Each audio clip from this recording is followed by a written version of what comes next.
So consider the market value of panic for a second. I mean, if you are operating in the upper echelons of the martial underworld, an assassination might cost you a few hundred silver pieces. Right, a pretty standard rate for a hit. Exactly. And maybe hiring a highly skilled bodyguard. That might cost a few thousand. But what is the actual price of psychological terror? Oh, that is immeasurable, truly. Right. So I want you to imagine a thief who doesn't rely on shadows or, lockpicks. Instead, he sends this elegant, beautifully scented note on light purple paper directly to his victim. Which is just such an audacious move. It really is. And the note announces the exact hour of the night he's going to arrive to steal their absolute most heavily guarded treasure. He is literally giving them a head start. Yeah, he affords his victims all this time to hire the best mercenaries, build these impossible defenses, and essentially just sit in this suffocating dread as the clock ticks down. Waiting for the inevitable. And then he shatters those defenses flawlessly. He leaves behind absolutely no physical clues, like nothing, just the lingering, unmistakable scent of tulips in the midnight air.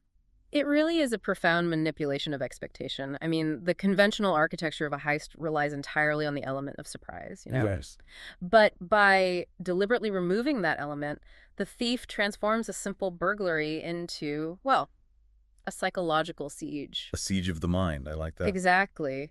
We are looking at a methodology designed not just to acquire an object, but to completely dismantle the victim's sense of security and, honestly, their reality. And that methodology is the perfect entry point for our material today. Absolutely. Welcome to today's deep dive, everyone. If you've spent any time analyzing classic wuxia literature, you know that the genre is, it's often defined by these grand themes of honor, vengeance, and very rigid martial codes. Very rigid. But today, we are immersing ourselves in the rich, complex text of Chu Liuxiang. And this is a narrative that just subverts almost every traditional trope of its genre. It really throws the rule book right out the window. It does. We are dealing with martial arts and high-stakes mystery, yes. But it is all filtered through the lens of this incredibly charismatic protagonist who operates entirely outside the expected paradigm. And our mission here for this deep dive is to dissect the intricate layers of this text. We want to move way beyond the surface-level thrills of the narrative to really unpack the sophisticated psychological warfare employed by these characters. Which is just so layered. Oh, heavily layered.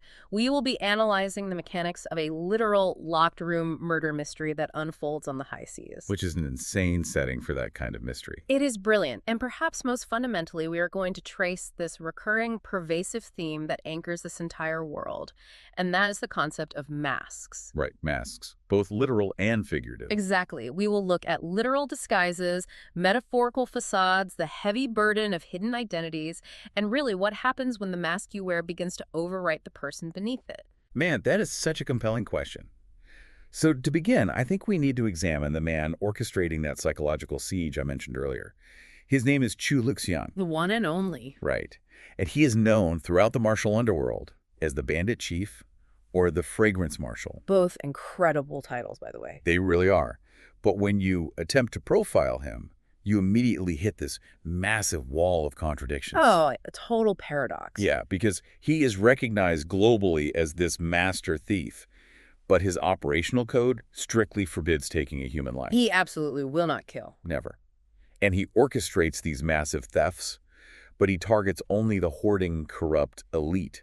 So he operates almost like a rogue wealth redistribution fund. It is the pacifism that makes him so anomalous within such a violently structured society. I mean, in a world where martial supremacy is basically synonymous with lethal force, his absolute refusal to kill creates this immense psychological blind spot for his adversary. Because they just do not know how to process it. They cannot compute it.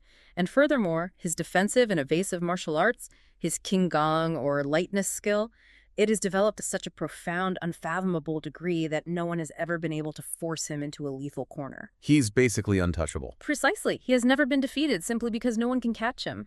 So let us analyze how this actually manifests in his opening maneuver. The text situates us in Beijing, inside the heavily fortified compound of this wealthy aristocrat named Jin Banhua. And Jin is not having a good night. Oh, Jin is in a state of sheer agony, because resting right there on his marble table is that light purple, tulip-scented note. Chu Liuxiang has promised to arrive at exactly midnight to take Jin's most prized possession, which is this priceless artifact known as the White Jade Beauty. And Jin's response is to assemble a security detail that is, at least on paper, completely insurmountable. Right, he spares absolutely no expense. None at all. The composition of the security team is just a fascinating study in complementary martial disciplines. You have this guy, Wan Wudi. The Iron Palm, right? Yeah. Yes. He represents overwhelming physical force. He heads up the Iron Palm security firm, dealing in blunt, devastating kinetic energy. And right beside him is the life and death judge. Which is terrifying. It is a great name. He is a specialist in anatomical vulnerability. Hey. Weapons are these steel pens designed to strike the body's meridians and pressure points with surgical precision. So you have blunt force and surgical strikes. Exactly. But the linchpin of this entire defense is this elderly tracker known as Bald Eagle. Okay, Bald Eagle is just a master class in hyper-specialization. I love this guy. He is so unique. Right, because he actually lacks natural ears. Instead, he has these bilateral prosthetic receivers that are forged from a specialized silver alloy. Yes, silver ears. And this modification, combined with his immense internal energy cultivation, it gives him this supernaturally acute auditory processing. I mean, if he captures the acoustic signature of your breathing, he can instantly deduce your age, your biological sex, your internal energy levels, and even your physical dimensions. Just from a breath. Just from listening to you breathe. Once his auditory cortex locks onto your respiratory rhythm, you cannot evade him. So they place the White Jade Beauty in a mechanical secret compartment, they form a defensive perimeter, and the waiting game begins. And the psychological toll of that waiting game, that is the actual core of Chu's strategy. I mean, as midnight approaches, the sheer tension in the room degrades their cognitive functioning. They're just sweating it out. Right. And when the strike finally happens, Chu initiates it with a very jarring auditory cue. This cheerful voice just echoes from outside the window, thanking them for the jade. The audacity. I know.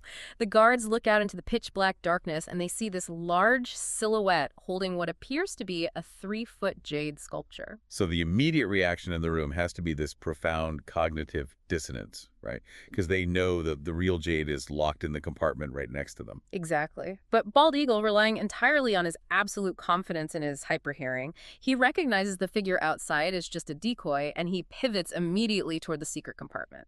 And this is the exact moment Chu weaponizes Bald Eagle's greatest asset against him. It is a brilliant counter. It is, because Chu has pre-positioned a massive brass gong directly outside the architecture of the window, and he strikes it with immense internal force. So much force. Now, for an ordinary person, that sound is deafening. But if you consider the mechanics of Bald Eagle's silver prosthetics, which, they're designed to amplify microacoustics like breathing. Right, they multiply the sound. Yeah, so the resonant frequency and the sheer decibel level of that gong strike, it acts as a literal kinetic weapon against those silver ears. It induces an immediate, incapacitating acoustic shock. Chu just completely overloads the sensory input mechanism. Which is just brilliant misdirection. It is. And in the resulting chaos, the guards reacting to the decoy, the deafening reverberation of the gong, the complete breakdown of situational awareness, in that window, Chu breaches the room, extracts the actual White Jade Beauty from the secret compartment, leaves a second perfume note, and vanishes. Poof. Gone. Yes. By the time their auditory and visual processing actually recovers, the artifact is just gone. Okay, let us unpack this for a second. Yeah. Because if we look at this tactically, it goes way beyond mere misdirection. I mean, it is essentially an elaborate stage illusion. Oh, absolutely. But I want to push back a little here. Why the extreme theatricality? Why tell them he is coming at all? If Chu simply bypassed their security on a random Tuesday, they could rationalize the loss. Right. They could say, oh, we just weren't prepared. And that is exactly the point. The theatricality is the weapon. By announcing his arrival, Chu creates that psychological terror. He forces them to deploy their absolute best countermeasure. Right, their A game. And when he bypasses those countermeasures effortlessly, he fundamentally breaks their belief in their own capabilities. He defeats them in their minds before he even steps into the room. Oh, wow. So he defeats the idea of their security. That makes so much sense. He establishes himself as this unstoppable environmental force rather than just a physical combatant. Precisely. But what makes this narrative structure so compelling is how sharply it pivots right after this. We move from this environment of absolute calculated control in Beijing to an environment characterized by sudden, uncontrollable chaos. Yeah, the tone shift here is massive. Mm-hmm. We suddenly transition to the middle of the ocean. Chu Liuxiang is entirely out of his urban operational element. He's just resting on his private yacht. Just taking a vacation. Right. The environment is totally idyllic. Clear skies, calm water. He's accompanied by his three confidants, Li Hongshu, Song Tian'er, and Su Dongrong. They are drinking wine, just completely detached from the politics of the martial underworld. It sounds perfect. It does. And then the ocean delivers a massive disruption. A corpse literally drifts against the hull of the yacht. Which is quite a way to ruin a vacation. The arrival of this corpse initiates a macabre, locked-room mystery that operates on a geopolitical scale. Locked room mystery on the open ocean. Exactly. So the first body is retrieved, and Li Hongshu, who basically serves as the narrative's encyclopedic database of martial lore, she identifies the victim. How does she do that? By the unique metallurgical composition of his rings. It is Chu Liuxiang, the chief of the Heavenly Star sect. Wow, a major player. Oh, huge. And a visual autopsy reveals the cause of death.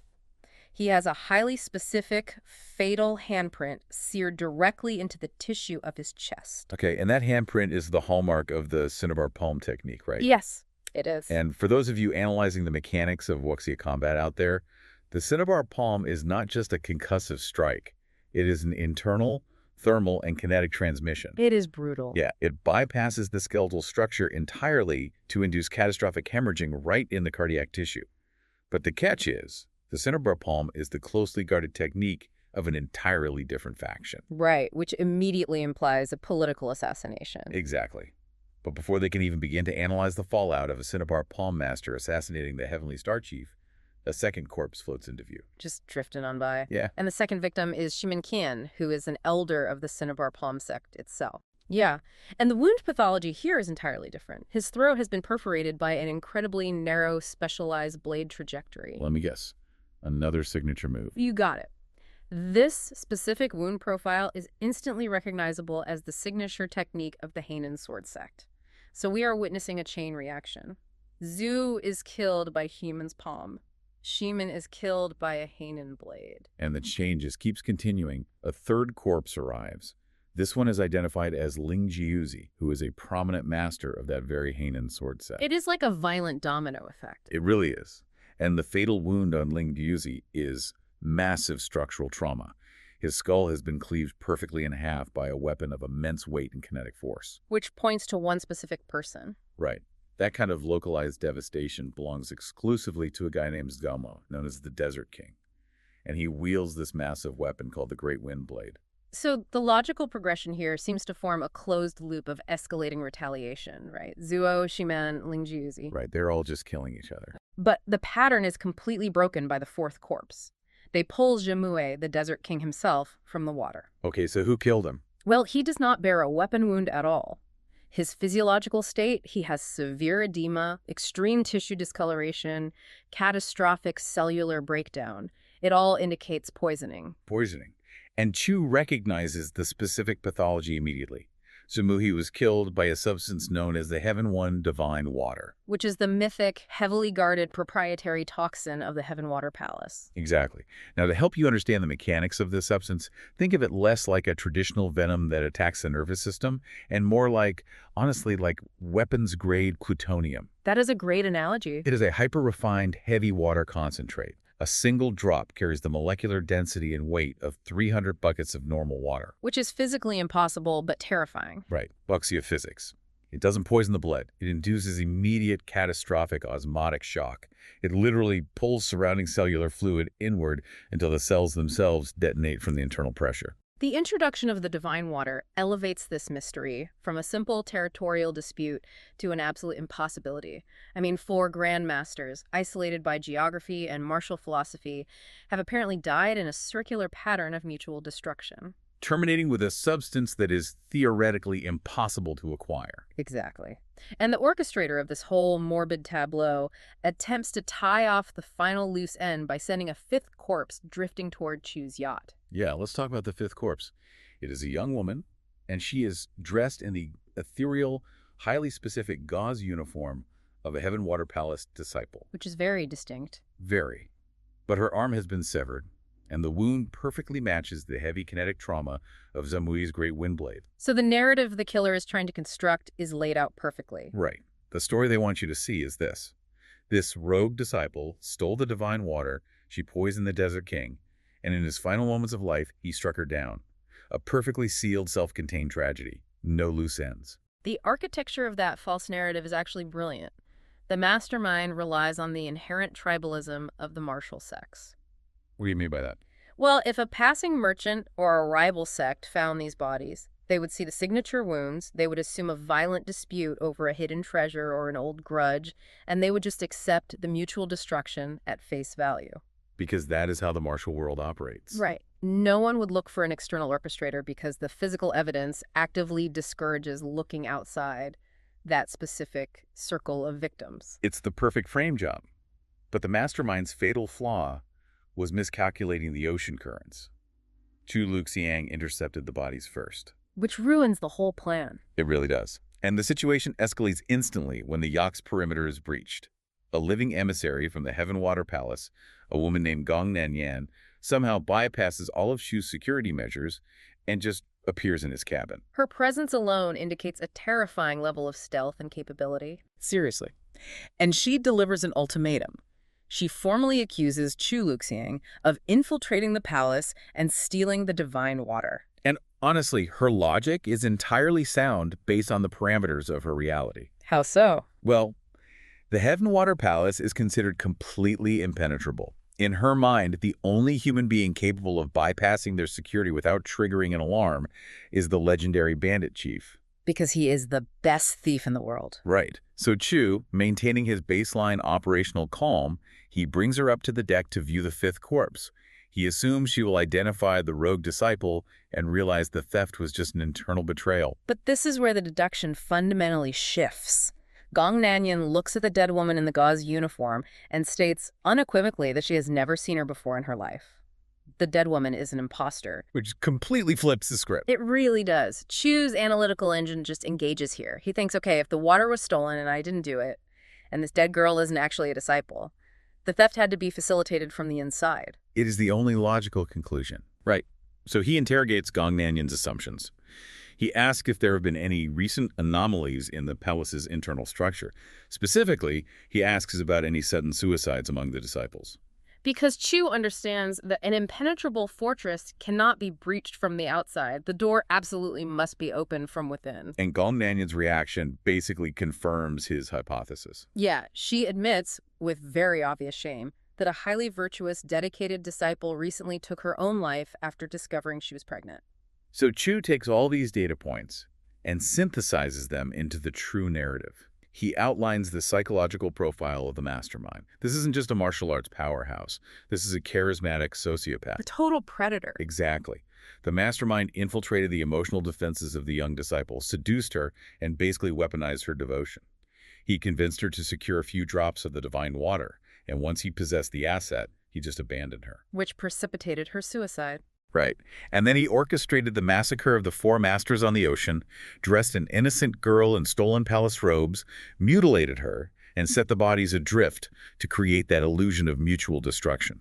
It is a devastatingly cold calculation, and Gong Nanyan recognizes the validity of Chu's deduction. However, she lacks the authority or the investigative capacity to pursue this phantom mastermind herself. Because they don't even have a name. Right. And because Chu is the only external entity to witness the crime scene and his reputation remains shadowed by the initial accusation, the Heaven Water Palace issues an operational deadline. The ticking clock. Yes.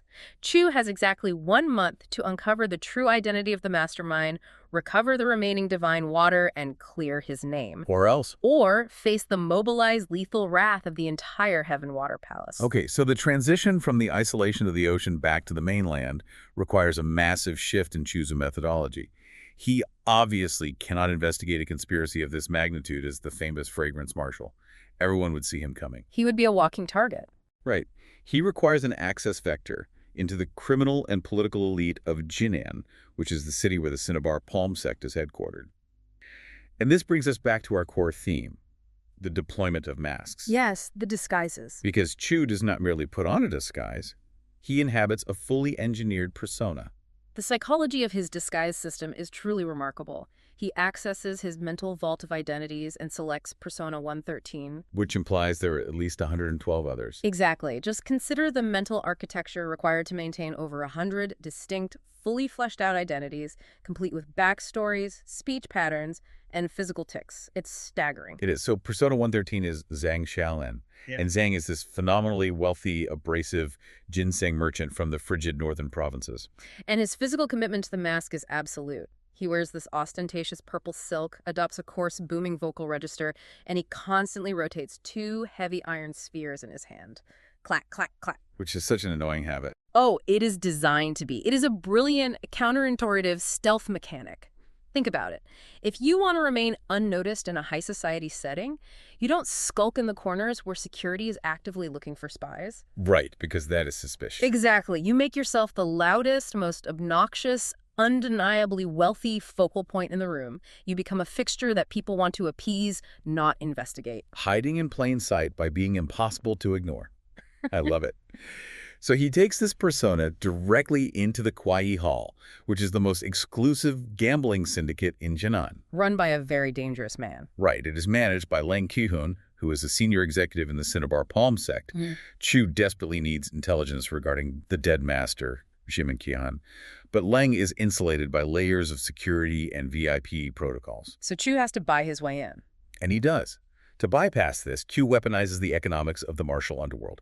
He sits at the high-stakes Pai Gao table and challenges Leng to a single-hand wager of 300,000 taels of silver. Let us just pause and analyze the macroeconomic scale of that wager. We are talking about liquid capital sufficient to fund a provincial army or buy a sprawling aristocratic estate outright. It is an insane amount of money. It is. And Chu wins the hand mathematically, but deliberately throws his winning tiles face down, feigning poor eyesight, and just surrenders the entire fortune to Leng. Wait, isn't 300,000 taels an insane price just to get a meeting? I mean, how does a thief possess that kind of decentralized liquid capital, and why burn it just for a conversation? Well, what's fascinating here is the capital is actually a byproduct of his redistribution network. He expropriates vast wealth from corrupt officials and warlords. And while he redistributes most of it to the poor, he retains massive operational funds for situations exactly like this. Okay, that makes sense. As for the strategy, Chu understands that leverage is a commodity. You can hire an assassin for a fraction of that cost. But buying access to the heavily guarded secrets of a martial sect, that requires overwhelming economic force. Me talks. Yes. Leng Qihun is immediately suspicious, obviously, dragging Chu into a secure room at knife point. Because Leng knows a merchant doesn't just throw away an empire's worth of silver on bad eyesight. He demands to know the angle. And Chu, maintaining the cadence of that greedy merchant, claims he needs the missing master, Ximen Qian, to execute a logistical operation that will yield a 3 million tael payout. The bait. The bait. He says the 300,000 was merely a proof of concept deposit. And the psychological manipulation works perfectly. The prospect of an unimaginable payout just completely overrides Lane's institutional paranoia. It demonstrates that greed is a far more reliable skeleton key than violence ever could be. Leng, now compromised by the potential payout, divulges that Ximen Qian received a sudden mysterious correspondence, packed his belongings, and left an itinerary with a local contact named Yang Song. So Leng is basically acting as a willing accomplice now, right? Exactly. Leng escorts Chu to Yang Song's secure compound to retrieve this critical itinerary. But, and this is where things get really grim, the Mastermind's intelligence network is operating way faster than Chu's infiltration. They breach Yang Song's compound, only to find the operational security already compromised. Yang Song is dead. Very dead. But the methodology of the murder is a deliberate message. The body hasn't just been killed. It has been systematically dismembered into 5 specific sections. A gruesome discovery. Yeah, Leng Qihun is completely paralyzed by the sight. He identifies the wound pattern as the hallmark of an infamous assassination syndicate known as the 5 Ghosts. And of course, the crucial letter with the itinerary is gone. The appearance of the 5 ghosts indicates that the mastermind is employing highly specialized external contractors to compartmentalize the operation. The mastermind is actively pruning the intelligence tree, severing connections just as Chu attempts to grasp them. So Chu retreats to his inn, and he is acutely aware that his merchant persona is now under heavy surveillance, not just by Leng's syndicate, but by the mastermind's counterintelligence network. Which leads directly into a classic martial espionage maneuver, the honey trap. Oh, this scene is great. Chu is resting in his quarters, and he is actively maintaining the physiological breathing patterns of an untrained merchant, just in case someone is listening.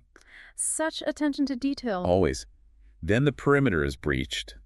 A female assassin, Shen Shanggu, drops from the roof tiles in full tactical stealth garments.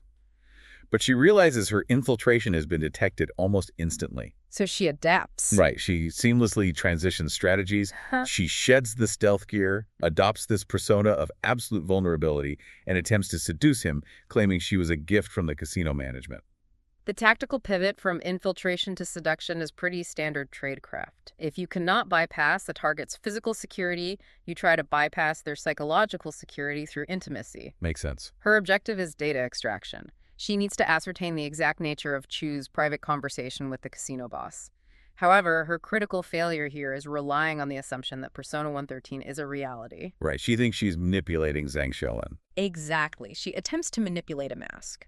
And Chu's countermeasure here is just a masterclass in subverting those genre expectations. A traditional wuxia hero might engage in a dramatic interrogation or maybe a philosophical debate about honor and virtue. But not Chu. No, Chu simply plays right into the terrified merchant persona. He feigns intoxication, flirts just long enough to confirm she is actually an operative from the Heavenly Star sect searching for her own dead master. Gathering the intel. Exactly. And once he has what he needs, he strikes a paralyzing pressure point. He wraps her tightly in his bedding, basically rolling her into a burrito, and starts screaming hysterically for the insecurity to save him from an assassin. It is hilarious, but strategically brilliant. He neutralizes a lethal espionage asset by weaponizing public embarrassment and maintaining his absolute operational cover. By acting like a terrified civilian, he forces the Heavenly Star sect to reclaim their operative under incredibly humiliating circumstances. He entirely defuses the threat without breaking his disguise. But unfortunately, this humiliation triggers a massive escalation from the Heavenly Star faction. They realize their internal operatives are insufficient, so they deploy a massive strategic asset. They contract the most feared, mythologized assassin operating in the Central Plains, Zhongyuan Yidinhong. Which translates to a spot of red in the Central Plains. Just a chilling name. To really understand Yidinhong, we have to analyze the biomechanics and the psychology of his violence, because his combat methodology is an exercise in terrifying minimalism. Oh, so? Well, he utilizes a custom ultra-narrow longsword, and when he engages a target, he actively locks his shoulder and elbow joints. He generates zero kinetic energy from the upper body. Wait, really? No upper body movement at all? None. Every millimeter of movement, every ounce of lethal force is generated entirely by the micro-twitches of his wrist. That is insane. The physical discipline required to execute that must be staggering. It allows him to launch 144 distinct lethal thrusts in the time it takes a normal human to blink. 144 strikes. Wow. And his moniker, a spot of red? That comes from the surgical precision of his kills, right? Yes. He doesn't decapitate or dismember. He pierces the carotid artery or the trachea with such mathematical exactness that it leaves only a single perfectly spherical drop of blood on the victim's skin. Just one drop. He is basically a biological machine optimized for execution. And the Heavenly Star sect unleashes this exact machine upon Chu Liuxiang on the rooftops of Jinan. Yidinhong does not care about the merchant disguise at all. He is there to execute a contract. Pure business. Right. He initiates his assault, which is just this blinding lattice of steel aimed directly at Chu's critical vulnerabilities. And this creates one of the most profound philosophical collisions in the entire narrative. Because Chu's reaction is so contrary to survival instincts. Exactly. Chu Liuxiang's response to this mechanized violence is absolute non-resistance. He does not draw a weapon. He does not channel internal energy for a counterstrike.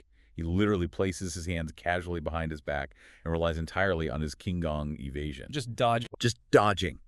He weaves through the microscopic gaps in Yidinhong's 144 strike matrix, dodging the blade by literal fractions of a millimeter. And more importantly, he maintains a relaxed, conversational smile throughout the entire barrage.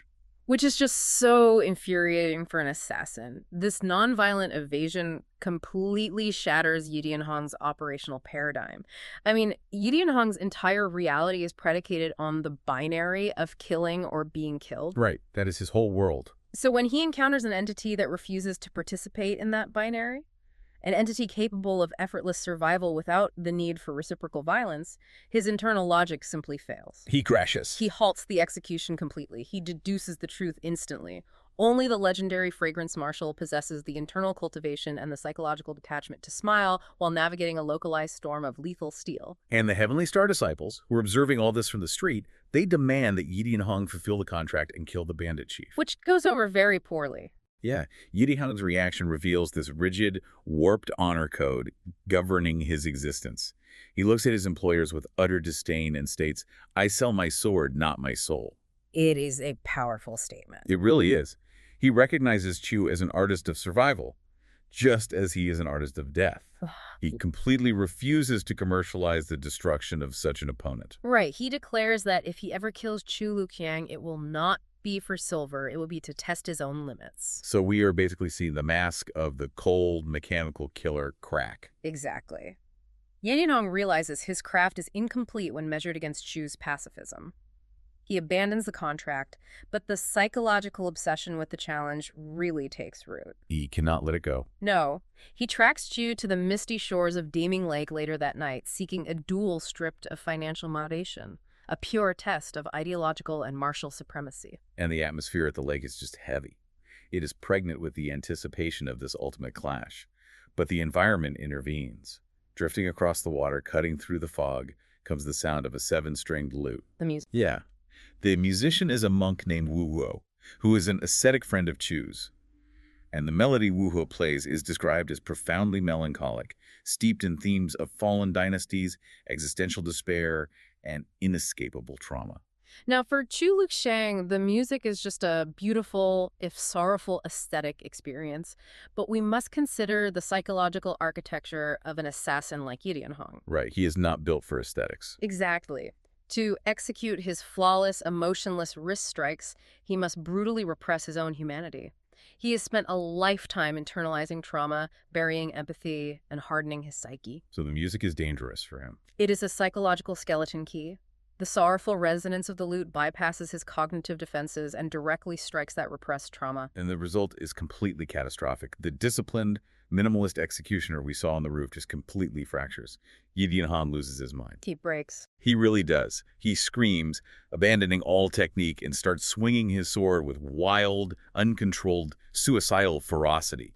He becomes a literal berserker, attacking Chu not with precision, but with the desperate rage of a cornered animal. The music has dismantled his mask entirely. It perfectly illustrates the danger of radical emotional suppression. When the dam breaks, the resulting flood of repressed emotion is apocalyptic. Yeah, Chu recognizes that Yi Dianhong is caught in this psychological feedback loop. He's either going to exhaust his internal energy and die of cardiac arrest, or he's going to stumble into a fatal error. So Chu has to intervene. Right. So the pacifist makes a radical tactical decision to save the murderer. Chu dives off the shore and drags the frenzied assassin right into the freezing waters of the lake. It is a brilliant environmental countermeasure. Oh, absolutely. The thermal shock of the cold water, combined with the physical impossibility of swinging a longsword effectively against the resistance of water, it breaks the hypnotic emotional lock of the music. A hard reset. Exactly. Chu immobilizes him, drags him back to the shore, and just leaves him in the branches of a willow tree to process his emotional failure and recover his shattered dignity. And following this massive psychological de-escalation, Chu swims out to the monk's boat. Because Wu Hua is not merely a musician, he is actually an archivist of martial history. A walking encyclopedia. Pretty much. Yeah. Chu leverages Wu Hua's knowledge, describing a strange tactical anomaly he witnessed during the assassination of the Heavenly Star contact. He mentions an operative who vanished in a localized cloud of chemical smoke. Right. And Wu Hu processes the data and provides a critical piece of historical intelligence. He identifies the methodology as ninjutsu. Which is huge. It is. In the context of a traditional Chinese wuxia narrative, the introduction of ninjutsu is a jarring, fascinating geopolitical disruption. It acts as an ideological foil to the entire wuxia ecosystem. Wu Hu explains that ninjutsu is an esoteric discipline imported from an island nation 2 decades prior. So it is totally foreign to them. Completely. The wuxia sects operate on grand declarations, signature moves, and the pursuit of martial glory. Ninjutsu, conversely, relies on chemical obscuration, asymmetrical warfare, and the radical, systematic suppression of human ego and desire. So the mastermind isn't just hiring local thugs. No, they are utilizing foreign, hyper-pragmatic, emotionless stealth assets to dismantle the romanticized martial heroes. It adds an entirely new axis of threat to the conspiracy. Okay, here's where it gets really interesting. Armed with this geopolitical context, Chu's investigation shifts from the wealthy casinos and the misty lakes right down into the absolute lowest strata of Jinan's socioeconomic ladder. He hits the slums. Right. He is tracking a specific name uncovered in the intelligence gathering, Sun Zhuifu. Chu locates him in this dilapidated, freezing slum, and Zhuifu is a profoundly tragic figure. Very tragic. He was once the most celebrated, revered portrait painter in the entire empire. Now he is an impoverished, broken, blind man. And when Chu arrives at the hovel, he finds that espionage operative from earlier, Shen Shanggu, is already there interrogating the blind painter. She works fast. She does. Chu establishes surveillance from the exterior. Shen Shanggu aggressively unrolls a canvas, demanding information. It is a portrait of a woman whose beauty is described in almost terrifying terms. Terrifying beauty. That is quite a phrase. It fits. The blind painter, unable to even see the canvas, begins to violently tremble simply upon hearing the description of the subject. He refers to the woman not as a muse, but as a demon. And the subject's name is Chu Liuxiang. The lore surrounding her beauty indicates it wasn't merely a physical attribute. It was essentially a psychological weapon of mass destruction. Her aesthetic perfection exerted a gravitational pull that induced a form of collective psychosis in the martial world. Men of immense power and wealth willingly sacrificed their sex, their fortunes, and their families simply for the privilege of existing in her proximity. It is a dark power. It really is. 20 years prior to the current events, she commissioned Sun Zhuifu to execute a massive artistic endeavor. She wanted him to paint 4 mathematically perfect, identical portraits of her. And Sun Zhuifu dedicated 3 months of agonizing, obsessive labor to the project. He poured his own life force into capturing the exact topography of her perfection. And his reward was horrible. Oh, truly awful. When the commission was complete, she hosted an intimate, lavish banquet to honor him, and she personally poured him a cup of poisoned wine. Wow. When he awoke from the resulting coma, he discovered she had surgically removed his eyes. That is just so dark. Yeah. The motive behind that mutilation is a chilling exploration of psychopathic narcissism. She blinded the greatest artist of her generation to ensure that he could never, under any circumstances, paint the face of another woman. She demanded that her 4 portraits remain the absolute, unchallenged apex of his artistic existence. She literally crippled a genius to immortalize her own vanity. But the critical piece of operational intelligence lies in the destination of those 4 canvases, right? Yes. Chu Liuxiang informed the painter that she was preparing to vanish from the martial world. She commissioned the portraits as parting gifts for 4 specific, prominent men who had been her lovers. To torture them. Exactly. She intended for them to stare at her perfect image and suffer the agonizing, unrequited psychological torment of her absence for the rest of their lives. And suddenly, the seemingly random geopolitics of the ghost ship aligned with just devastating clarity. The 4 grandmasters dead on the ocean, Chu Liuxiang, Shimen Qian, Ling Jiuzi, and Zemoe. 4 disparate nodes of power connected by a single catastrophic variable. They were the 4 lovers. Oh, wow. Yeah, they were the recipients of the 4 portraits 20 years ago. The mysterious letters that lured them to their deaths must have contained the seal, or at least the promise, of Chu Liuxiang's return. So the entire ocean massacre, the theft of the divine water, the framing of Chu Liuxiang, the epicenter of this massive conspiracy, revolves around the legacy and the secrets of this weaponized beauty. It all comes back to her. So Chu presses the blind painter for any geographic data regarding Chu Liuxiang's disappearance, and the painter reveals a fragmented memory. The last known connection was a remote, ascetic sanctuary known as the Wei Nunnery, where she maintained a relationship with the abbess, Master Suxin. So Chu immediately initiates travel to the coordinates of the nunnery. But we have to evaluate the mastermind's logistical brilliance here. The mastermind is managing a sprawling, multi-tiered conspiracy. They have anticipated Chu's deductive leaps. Always one step ahead. Always. Chu arrives at the coordinates deep in a remote forest and finds a decaying, forgotten temple. A solitary, severely mentally degraded nun wanders the ruins, just muttering incoherently. Spooky say. Very. She leads Chu to the rear sanctuary, giggling, and points into the shadows. Chu focuses his vision and sees a human skeleton suspended by its neck from the ceiling rafters. The skeleton is clad in the robes of the abbess. She has been dead for over a decade. Which means the intelligence provided by the blind painter was fundamentally compromised. A complete dead end. Worse than a dead end. If the abbess died years ago, someone deliberately fed that location to the painter, knowing that if Chu Liuxiang investigated, he would eventually interrogate the artist. The entire geographic location is a fabricated honeypot trap. And as Chu processes the skeletal remains, the trap springs. Yes, the foreign element we discussed earlier, the ninjutsu operative, drops silently from the architectural blind spot right above Chu. Out of nowhere. The operative executes a plunging vertical strike with a short sword, prioritizing speed and silence over kinetic force. But Chu is ready. Always. Relying on his profound internal awareness, Chu contorts his skeletal structure, allowing the blade to pass just millimeters from his vital organs. And the operative, realizing the primary assassination has failed, instantly transitions to an area of effect denial strategy. A classic ninja retreat. Right. As he retreats, he unleashes a volumetric spread of hypertoxic darts. Chu's Qinggong allows him to navigate the projectile matrix flawlessly, but the mentally degraded nun is struck. And the toxicity is immediate and catastrophic. Her circulatory system visibly degrades, turning her veins a necrotic green. Ugh, gruesome. But in the final neurological spasms before brain death, she experiences a surge of terminal lucidity. She locks eyes with Chu and forces air past her paralyzed vocal cords to articulate a single phonetic syllable. Woo. Woo. Just that one syllable. It hangs in the air as this massive cryptographic puzzle. What does it mean? Right. What does woo signify? Does it reference the Wu-Tong, the sycamore trees surrounding the temple? Does it point to the ascetic monk Wu who played the lute? Does it simply mean nothingness? So many possibilities. But before Chu can even establish a search grid to find contextual clues, incendiary devices planted throughout the structure detonate. The nunnery is engulfed in a chemical fire, incinerating the skeleton, the nun, and any residual forensic evidence. The mastermind's control over the flow of information is absolute. They construct a false trail, seed it with lethal countermeasures, and deploy a self-destruct protocol to ensure no secondary data can be extracted.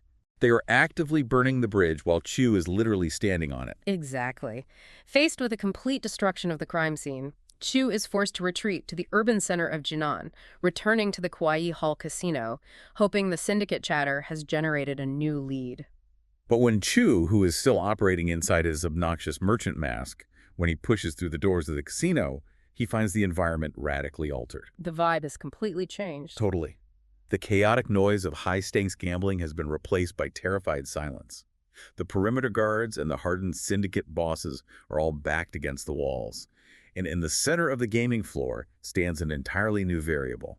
This incredibly handsome, arrogantly postured youth, draped in a black cloak, just lazily uncoiling a long black leather whip. The youth is projecting an aura of absolute superiority. He has engaged the casino proprietor, Lang Kuhun, in a localized game of dominance using dice. The stakes are basically pride and power. Right, and the parameters of the wager dictate that the participant who generates the lowest numerical sum across 6 dice wins. So Lang, demonstrating the internal energy control of a Cinnabar Palm executive, he utilizes microkinetic manipulation to roll 6 ones.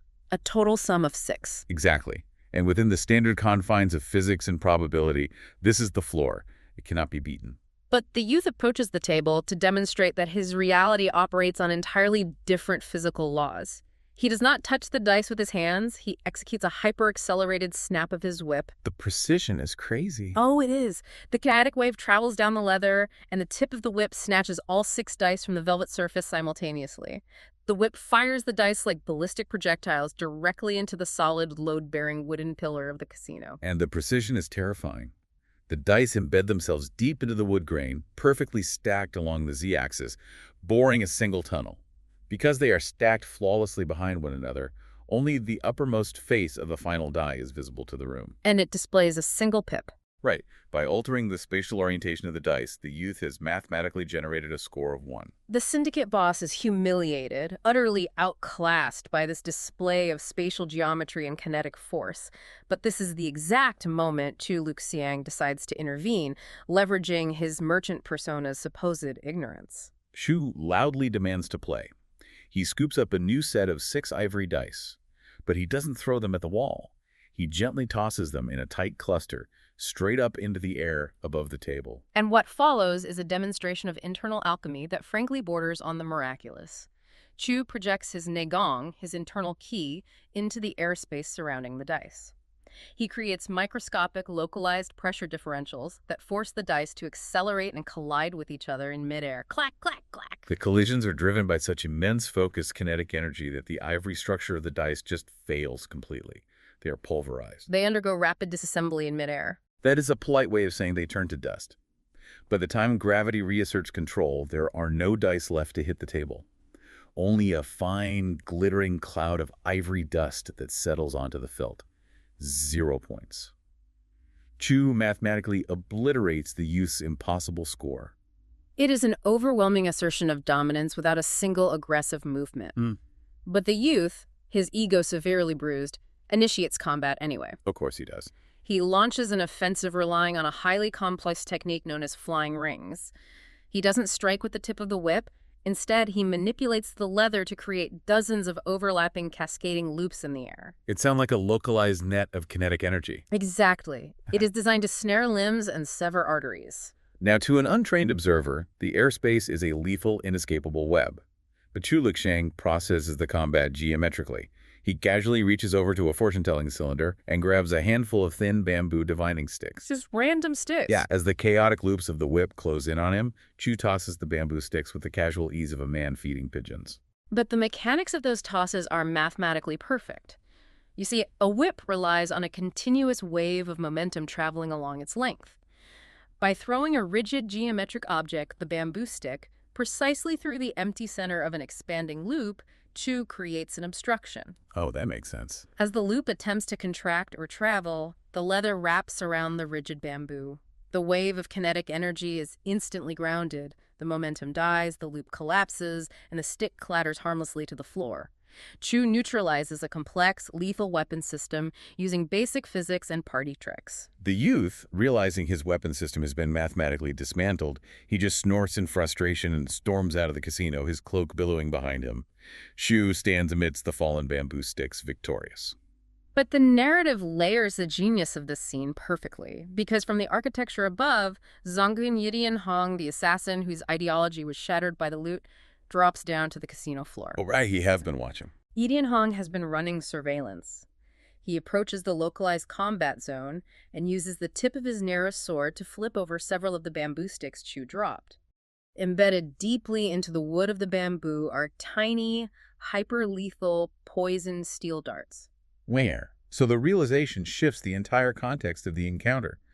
While the youth was visually dominating the space with the complex loops of the whip, he was simultaneously executing a secondary stealth offensive. He was firing poison darts from concealed mechanisms within his cloak. Tricky. Very. Chu Liuxiang wasn't throwing the bamboo sticks just to collapse the whip's geometry. He was throwing them to intercept invisible ballistic projectiles in midair. But the strategic depth goes even further than that. Yidian-hong coldly informs Chu that if even one of those darts had bypassed the bamboo defense and struck Chu, Yidian-hong would have immediately intervened and executed the youth from the rafters. So Chu was saving the kid's life. Precisely. By neutralizing the darts silently, without exposing the youth's treachery, Chu wasn't just defending his own life. He was actively shielding his attacker from secondary assassination. It is the ultimate manifestation of his non-lethal, protective philosophy, operating on multiple tactical vectors simultaneously. It is a staggering display of situational control. It really is. But the perfection of the moment is ruined by human ego. In his hasty retreat, the youth accidentally dropped a sealed letter on the gaming table. Chu steps forward to secure the intelligence, but Yidian-hong, his pride still nursing the wounds of his psychological defeat at the lake, strikes out with his sword to claim the letter first. Their hands converge on the paper simultaneously, and it's a localized collision of immense internal energy. Chu's protective chi clashing against Yidian-hong's lethal, focused aura. And the paper just can't take it. No, the physical material of the letter cannot withstand the sheer pressure of two grandmasters colliding. The paper, which almost certainly contained critical data regarding the mastermind's logistics, is instantly shredded into thousands of illegible, snowy fragments. The irony is crushing. Their mutual superiority destroys the very asset they both desperately need. A huge loss for the investigation. Massive. But the narrative affords them zero time to process the loss. The casino doors are violently breached again.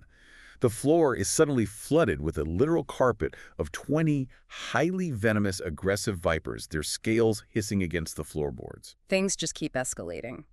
The architect of this biological assault is Bai Yumo, known as the White Jade Demon Beggar. He is a rogue, disgraced elder of the sprawling beggar sect, characterized by unnaturally pale skin and a deeply psychopathic methodology. And he loves snakes. He utilizes the vipers as a vanguard to initiate panic before he strikes. But Chu Liuxiang's patience for constant assassination attempts has fundamentally degraded at this point. He does not engage in a drawn-out battle with the reptiles. Utilizing his Qinggong and blindingly fast microstrikes, he pinches the cervical vertebrae of every single snake, snapping their necks with surgical efficiency in a matter of seconds. Just wiping them out. Yep. He kicks the carcasses into a neat pile and dryly suggests to the terrified casino staff that they would make an excellent three-snake soup for the evening meal. Bai Yumo is enraged by the casual dismantling of his biological weapons. He prepares to launch his own offensive, but the entire power dynamic of the room shifts instantly with the arrival of a new commanding presence. Nangang Ling strides into the casino. Nangang Ling, okay. Who is he? He is the newly appointed, highly revered chief of the beggar sect. Despite his patchwork robes, he projects the undeniable, charismatic authority of a man who commands the largest decentralized intelligence and martial network in the empire. So the boss has arrived. Nangang Ling's intervention provides critical context. He apologizes to Chu for the rogue elder's aggression, reestablishing diplomatic protocols. But he also reveals the identity of the youth in the black cloak who wielded the whip. The plot thickens.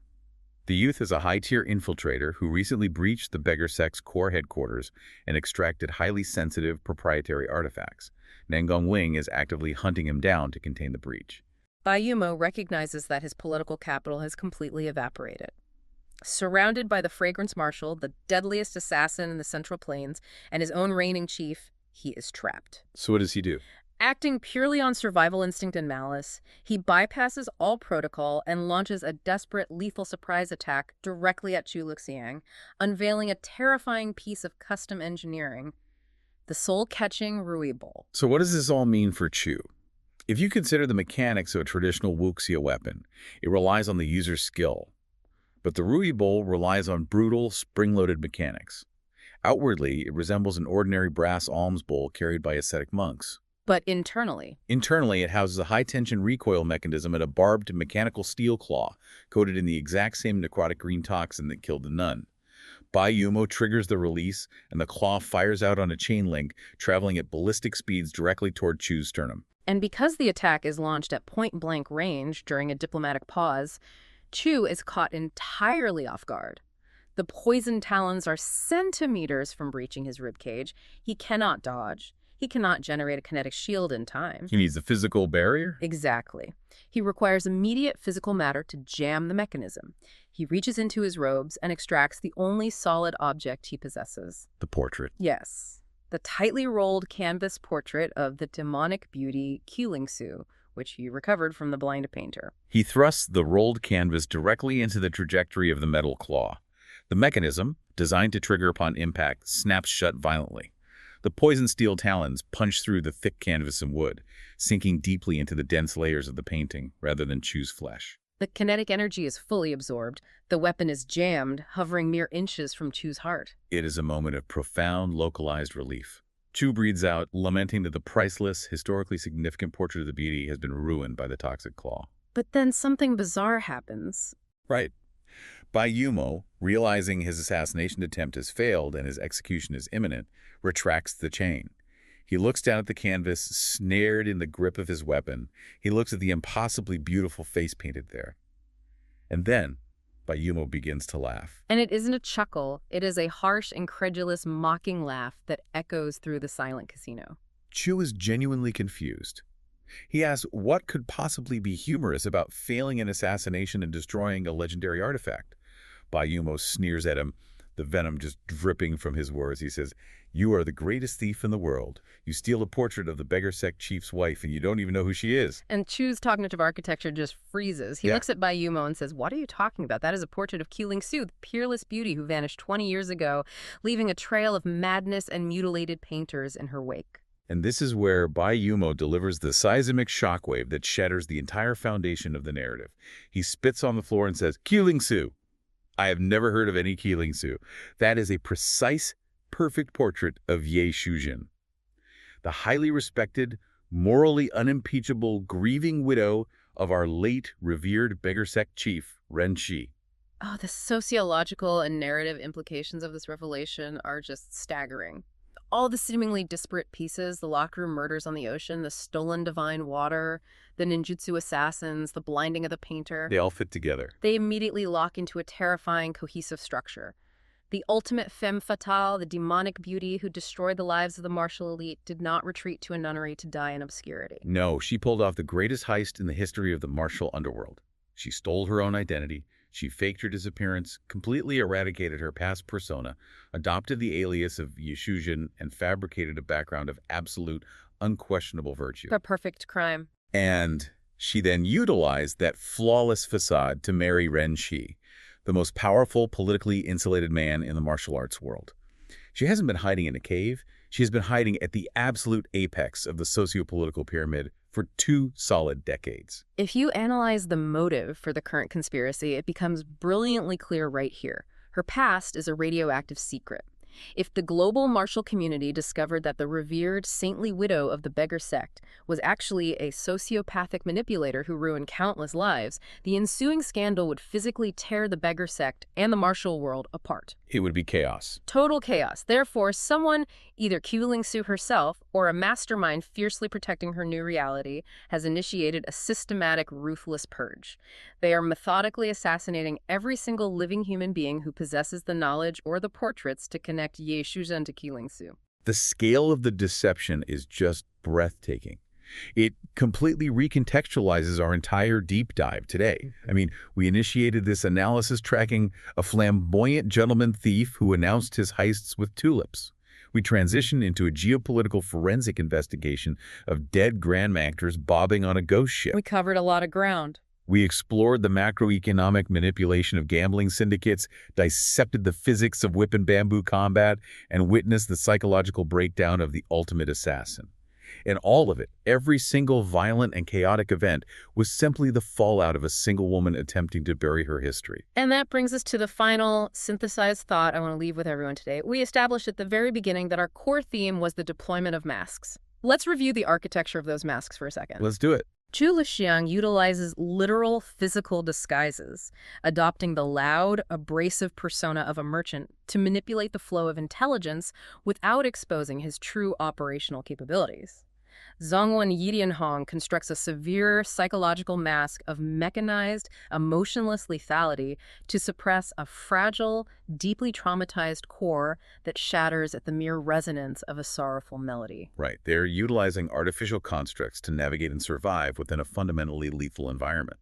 But they can, theoretically at least, take those masks off. Precisely the point of divergence. Consider the mask of Qu Lingsu. She constructed the societal, moral mask of Ye Shuzhen to survive her own toxic legacy. But she has worn this mask of absolute virtue, performing charitable acts, leading a massive organization, and living as a devoted wife for 20 solid years. 20 years is a long time to play a role. It is. So the philosophical question you must grapple with is this.